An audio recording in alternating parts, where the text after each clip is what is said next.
Hello everyone, आप लोगों का स्वागत है मेरे चैनल में। हम लोग आज से आज जो है कंप्लीट करेंगे काश्यप संहिता, जो हम लोग सीरीज़ कर रहे थे उसका सिद्धि स्थान। इससे पहले हम लोगों ने सूत्र स्थान और चिकित्सा स्थान कंप्लीट कर लिए हैं, है ना। तो आ जाइए सिद्धि स्थान। तो इसमें जो पहला चैप्टर है उसका नाम होता है राजपुत्रीय सिद्धि अध्याय। इस अध्याय में जीवक ने आचार्य कश्यप से वस्ती के विषय में, तो वस्ती की चर्चा किस स्थान में की गई है? सिद्धि स्थान में की गई है। वस्ती विषयक प्रश्न पूछे। शिशु एवं अन्य युवाओं के लिए वस्ती जो होती है वो अमृत के समान बताई है। वस्ती से वैद्य को धन, यश, शिशु को आयु, पिता को संतान की प्राप्ति होती है। वस्ती का ठीक प्रकार से प्रयोग ना होने पर उपरोक्त तीनों एक साथ क्या हो सकते हैं? नष्ट हो सकते हैं। तो कितने अवस्था में वस्ती कर्म करना चाहिए को गागर्य के अनुसार जन्म से ही, माठर ने 1 माह के बाद, आत्रेय पुनर्वसु ने 4 माह के बाद अनुवासन वस्ती का प्रयोग बताया है। आचार्य नाम अनुपलब्ध है, इन्होंने 1 वर्ष बताया है। पाराशर ने 3 वर्ष बाद बताया है। भेल ने 6 वर्ष बाद। तो महर्षि काश्यप जो सबसे इम्पोर्टेंट है, जो बालक चलता फिरता है, अन्न खाता है, उन सबको क्या कर सकते हैं? वस्ती देना बोला है इन्होंने, ठीक है।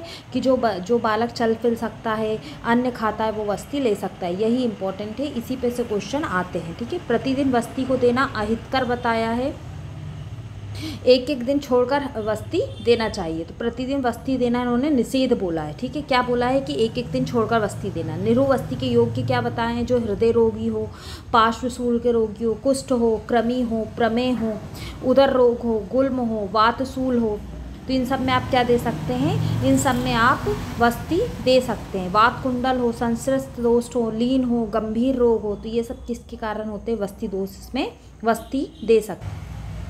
और जो इम्पोर्टेंट है वो है रक्त और श्लेष्मा के दूषित होने पर भी इन्होंने क्या बताया है? वस्ती का प्रयोग बताया है। तो यहाँ जो है वस्ती किस में, वस्ती के योग्य चीज़ें बताई गई है। वस्ती जो है मनुष्य के केसों से लेकर नख के अग्रभाग तक अर्थात संपूर्ण शरीर का ग्रहण करती है। तो वस्ती को क्या बताया गया है? ग्रहण करने वाली बताया है। वस्ती क्या होती है? बल, तेज, वर्ण है ये, वर्ण, तेज, बल, आयु और शुक्र को क्या करती है? बढ़ाती है। योनि का प्रसादन करती है। जो बंध्या है उनको पुत्रवान बनाती है। जिन स्त्रियों में गर्भस्राव हो जाता है उनमें वस्ती कर्म अम्लक तुल्य होता है। तो देखो, इनफर्टिलिटी में सबसे मेन जो काम करती है वो वस्ती ही करती है ना। यदि इनफर्टिलिटी का ट्रीटमेंट आपका चल रहा है, यदि आपको किसी को देना है तो उसमें वस्ती ऐड करना ही चाहिए, है ना। मैं कभी जब इनफर्टिलिटी पे बात चलेगी तो मैं आपको बताऊंगी कि किस वस्ती से, एंडोमेट्रोसिस है तो आपको क्या देना है, ट्यूब ब्लॉक में क्या देना है, किसी को पीसीओएस है तो उसको कौन सी वस्ती देना है। तो ये सब वस्ती का इनफर्टिलिटी में बहुत अच्छा सिग्निफिकेंट रोल है। आज अभी भी जो इनफर्टिलिटी का ट्रीटमेंट आयुर्वेदा में होता है वो वस्ती से ही होता है ना। वस्ती कर्मम काले बाला नाम अमृतोपवम। वस्ती बालकों के लिए अमृत के समान है। और ये क्वेश्चन आ चुका है कि ये किसने कहा है? तो ये किसने कहा है? काश्यप ने कहा है। फिर आता है सेकंड चैप्टर, कौन सा है? त्रिलक्षणा सिद्धि अध्याय। इसमें जो पंचकर्म के 3 लक्षण है, मतलब दुर्योग, अतियोग और सम्यक योग, इनके लक्षण बताए हैं।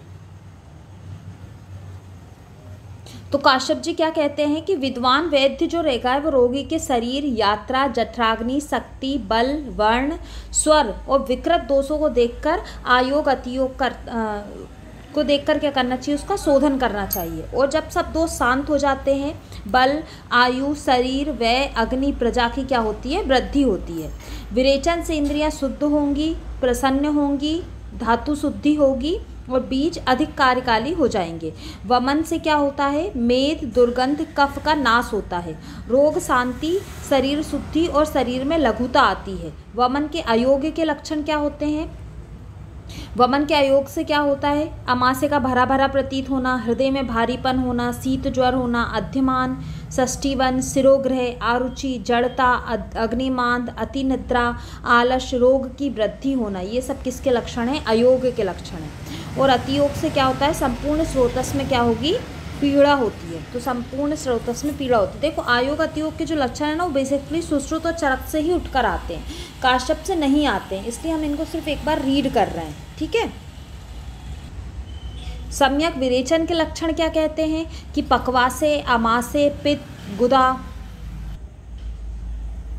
गुदा, गर्भाशय और रक्त ठीक अवस्था में रहते हैं, भूख लगती है, वायु और मूत्र की गति अनुलोम हो जाती है, अग्नि दीप्त हो जाती है और देह में क्या हो जाएगी, लघुता हो जाएगी। अयोग के लक्षण क्या होते हैं, जैसे मान लो कम हुआ विरेचन तो मलमूत्र त्याग में कष्ट होना, त्वचा पर पिडिकाएँ बन जाना, ज्वर हो जाना, आरुचि हो जाना, गौरव और अध्यमान हो जाना।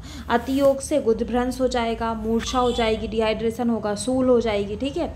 सम्यक अनुवासन के लक्षण देखिए, अग्निदीप्त होना, वयास्थापन, पुष्टि, बल, वर्ण, धृति, वृद्धि, वायु का अनुलोमन और रोग की शांति हो जाना। अतियोग के लक्षण में क्या हो जाएगा, विषाद हो जाना, तृप्ति और आरुचि। तो विषाद इंपॉर्टेंट है, अनुवासन के अतियोग से विषाद, डिप्रेशन होता है। ठीक है। अयोग से क्या हो जाएगा, अनुवासन से विष्ठंभ, मलबंध, रोग वृद्धि, विवर्णता, कंपन और वात की वृद्धि होती है। ये सब किसके लक्षण हैं, अनुवासन के अयोग के लक्षण हैं। अब आता है सम्यक निरूह के लक्षण क्या कहते हैं। मूत्र पुरीस ना का केवल शुद्ध स्फटिक के समान श्लेष्मा ही विरेचन हो, उपद्रव्यों का अभाव हो और भूख लग रही हो तो सम्यक निरूह के लक्षण है। सम्यक निरूह के अयोग से मलमूत्र में रुकावट होगी, सूल होगा, अनाहा होगा, तंद्रा होगा, निद्रा होगी, आरुचि होगी और तृप्ति होगी। ये सब अयोग के लक्षण हैं। अब आता है नश्च कर्म। तो नश्च कर्म के काश्यप ने कितने प्रकार बताए हैं, कई बार ये क्वेश्चन आया है। तो नश्च कर्म के कितने प्रकार बताए हैं इन्होंने, 2, बृहन नश्च और कर्षण नश्च। बृहन नश्च बा है, बात प्रधान में। ठीक है। मधुद्रव्यों से सिद्ध स्नेह। कर्षण कफ में, का से आप याद कर सकते हो, कर्षण है तो किससे करना है, कफ प्रधान रोगों में किससे करते हैं, कटु रूक्ष द्रव्यों से सिद्ध स्नेह द्वारा इसमें नश्च कर्म किया जाता है। तो कितने प्रकार का है और कौन सा किस दोष में करते हैं ये इंपॉर्टेंट है।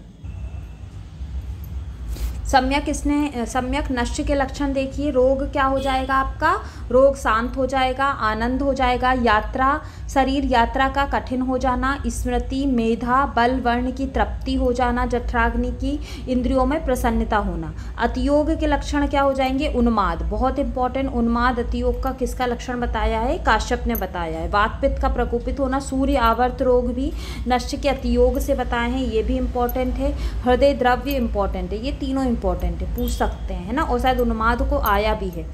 शिरोविरेचन के अतियोग से भी इन्होंने उन्माद, हृदय रोग और सूर्य आवर्त बताएं। तो आयोग और अतियोग दोनों से अतियोग से ही बताया ना, अतियोग से उन्माद, हृदय रोग और सूर्य आवर्त रोग बताएं, ये इंपॉर्टेंट है बहुत। ठीक है। वमन विरेचन सिद्धि अध्याय देख लीजिए। अब इसमें वेग बताए हैं। तो देखिए, वमन का वेग कोत्स के मत के अनुसार 2-3 वेग ह्रस्व मात्रा में, 3 से 4 वेग मध्यम मात्रा और 5 से 6 वेग उत्तम मात्रा होती है। पाराशर ने क्या बोला, पाराशर बोलते हैं कि क्रस, मध्य और बलवान व्यक्ति के अनुसार अत्यंत छोटे बालक को वमन कराने से कुष्ठ, हल्लास, अनिद्रा, अरुचि, निद्रा और तंद्रा होगा। इसमें 6 वर्ष के, इसलिए इन्होंने पाराशर ने क्या बोला कि 6 वर्ष बाद ही आपको वमन कराना है। काश्यप बोलते हैं कि बालक में वमनोपक एवं वृष्णोपक औषधि चतुर्थ एवं अष्टम मास में शर्करा मिला के देनी चाहिए। तो ये इंपॉर्टेंट है। ठीक है, कि काश्यप ने कब बताया है, चौथे से 4th मास में शक्कर मिलाकर औषधि देनी है, शर्करा के साथ देनी है। ठीक है, ये इंपॉर्टेंट है। विदेहजनक बालक में मधु शर्करा के साथ अपामार्ग के 2-3 बीजों का सेवन करने को बोलते हैं। बालक के रोग को हो जाने पर धात्री का शोधन करने से बालक स्वस्थ हो जाता है, परंतु बालक के शरीर में जो दोषों का पूर्व संचय होता है उसे दूर किए बिना रोग शांत नहीं होगा। इसलिए इन्होंने इसमें विरेचनोपक और वमनोपक औषधि देना बताया है। ठीक है। जब वैद्य शिशु धात्री दोनों का शोधन करता है, सम्यक शोधन करता है, तब शिशु को शीघ्र ही आरोग्य लाभ होता है। यह बात पत्थर की लकीर के समान सत्य है। उभय तो यदा सम्यक शोधनम कुरुते विसकी, किसने बोला है, काश्यप ने बोला है। ये लाइन इंपॉर्टेंट है। स्वयं छर देते यस्तु पीतम पीतम पया शिशु ना तम कदाचित बाध्यन्ते व्याधो देव मानुष्य। जो बालक बार बार दूध का पान करके स्वयं वमन कर देता है उसे दैवी और मानुष्य व्याधि कभी कष्ट नहीं देती। और विरेचन के सम्यक योग से 2, 3 एवं 4 वेग आने चाहिए। ठीक है, तो इसमें क्या बताया गया है कि जो बालक बार बार दूध का पान करके स्वयं वमन कर दे, ठीक है, उसको कभी व्याधि नहीं होगी। ठीक है, उसको कोई व्याधि कष्ट नहीं देगी। वो विरेचन के सम्यक योग में 2, 3 या 4 वेग आने चाहिए। तो इसमें 2 बातें की गई हैं। ठीक है, हस्त स्वेदम ना, ये तो बहुत क्वेश्चन आता है ना हस्त स्वेद के बारे में कि किस में दिया जाता है। सबसे पहला क्वेश्चन तो यही है, शोधन काल में यदि शूल है तो उसे क्या देना है, हस्त स्वेद देना है। 60 वर्ष प्रभृत्यानाम तू पट स्वेदा प्रशस्यते, और 6 वर्ष से अधिक बालक को कौन सा स्वेद देना है, पट स्वेद देना है। तो ये तो बहुत इंपॉर्टेंट है ही। जब वमन कराते हुए विरेचन हो जाए या विरेचन कराते हुए वमन हो जाए तो उसे अतियोग का कारण समझना चाहिए। वमन विरेचन के अयोग या अतियोग के कारण शरीर में क्या हो जाएगा, वात का उपद्रव्य हो जाने पर उसकी शांति हेतु एरंड कषाय से सिद्ध गांधर्व तेल से अनुवासन का प्रयोग बताया है। ठीक है, इतना डीप काश्यप से आता नहीं है ना, बस ये जो बेसिक चीज़ें हैं कि आपने काश्यप संहिता कभी पढ़ी भी है, ये जानने के लिए वो ये बेसिक चीज़ें उठाकर देते हैं। ठीक है, वमन के अतियोग में जब विरेचन प्रारंभ हो जाए तब खट्टे फल के छिलके, रसांजन और लोध्र को चावल के पानी के साथ क्या करना है, पिलाना है। ठीक है, 3 चीज़ों को, खट्टे फल को, रसांजन को और लोध्र को। ठीक है, कपित्थ से सिद्धि का हुआ रस यानी कपित्थ रस मधु के साथ देने से भी वमन का क्या होता है, समन होता है। ठीक है, इसके बाद जो चैप्टर है वो है नश्य कर्म सिद्धि। तो नश्य इन्होंने 2 प्रकार का बताया है ना। पहले मैंने बोला है कि नश्य के प्रकार बहुत बार पूछा जाता है। नश्य के प्रकार ब्रहण और कर्षण नश्य किसने बताए हैं, ब्रहण और कर्षण नश्य जो है अपने काश्यप ही बताते हैं। तो ब्रहण जो है वो वात विकारों में, कर्षण जो है वो कफ विकारों में दिया जाता है। कफ और वायु की अधिकता में इन्होंने नश्य कर्म बताया है, पित्त की अधिकता में नहीं बताया। यह भी एक इम्पॉर्टेंट चीज़ है। प्यास लगने पर, पानी पीने के बाद, नवीन प्रतिसाय में, अजीर्ण में, वात रोगों में, सिरोरोगों में, ज्वर में, श्रम में, सिर सहित स्नान करने वाले की इच्छा रखने वाले को सिर से स्नान किया हो रजस्वला को इसने नश्य नहीं देना है। तो किसको नहीं देना, रजस्वला में नश्य निषेध बताया है, ये इम्पोर्टेंट है। और गर्भिणी में नश्य किसने निषेध बताया है, हारीत ने गर्भिणी में नश्य निषेध बताया है। ठीक है, और इन्होंने रजस्वला को नश्य निषेध बताया। शीघ्रता से दिया हुआ नश्य रोगी के प्राणों को रोध देता है ना, क्योंकि क्या करेगा, उसके ट्रैकिया में यदि तेल चला गया तो ऑफकोर्स उसकी सांस रुक जाएगी, है ना, स्रोतस को पीड़ित करेगा। तो उससे क्या हो जाएगा, श्वास का सिक्का, लालस्त्राव, वाक गिरह और आयास उत्पन्न होगा। ठीक है,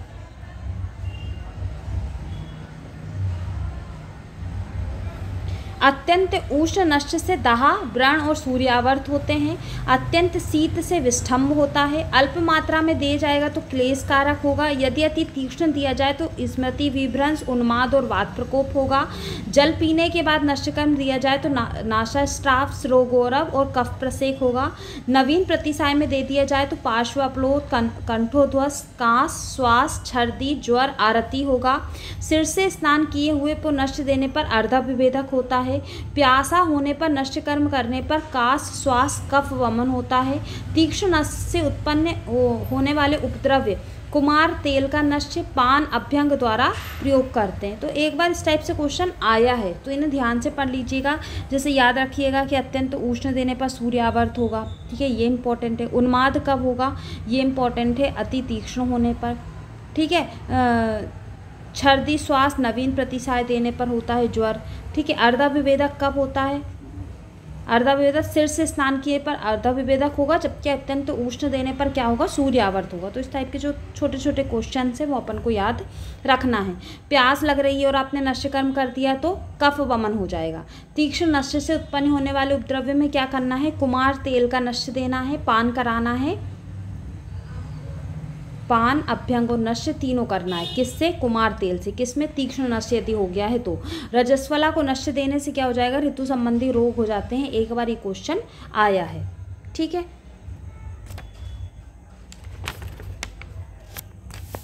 और गर्भिणी को नश्य देने से क्या होगा, तो गर्भिणी को नश्य देने से बालक अंगहीन हो जाता है। ये दोनों बहुत इंपॉर्टेंट है। मतलब गर्भिणी को भी नश्य का निषेध बताया है काश्यप ने, पर स्पेसिफिक यदि निषेध में देखा जाए तो उन्होंने रजस्वला के लिए किया है। ठीक है, नश्य कर्माणि बालानाम स्तन्यपानः विशेषतः कटु तेलस्य प्रयुज्यते घृतम व सेंधव आन्वितम। मतलब नश्य कर्म विशेषकर दूध पीने वाले बालक को कटु तेल से और सेंधव युक्त घृत से देना चाहिए। बहुत इंपॉर्टेंट है ये। ठीक है, इसके बाद जो चैप्टर है वो है क्रिया सिद्धि अध्याय, जो हम नेक्स्ट वीडियो में लेंगे। आज के लिए इतना ही। यदि आपको मेरे वीडियो पसंद आ रहे हैं तो उनको लाइक करना है, शेयर करना है, अपने दोस्तों से सब्सक्राइब करवाएं चैनल, है ना, ताकि एक मोटिवेशन मिलता है कि ये सिर्फ मैं ये देखो, चरक और सुश्रुत तो सभी पढ़ेंगे, वो तो इम्पॉर्टेंट है ही, वो तो पढ़ना ही है, पर जो टाई ब्रेकर क्वेश्चन आते हैं ना, जिनसे आपकी रैंक और आपकी पोजीशन डिसाइड होती है, वो काश्यप, बागभट्ट, माधव यही लोग डिसाइड करते हैं, क्योंकि एक दो क्वेश्चन में से ऐसे फंस जाते हैं और उस चक्कर में पूरा पेपर अपना डिस्टर्ब हो जाता है। तो इसलिए जो मेरे पास नोट्स अवेलेबल हैं, मैं चाहती हूँ कि वो आपके लिए हेल्पफुल हों, और यही मेरा मोटिव है ये चैनल बनाने का। तो प्लीज़ हेल्प करें, है ना। Thank you.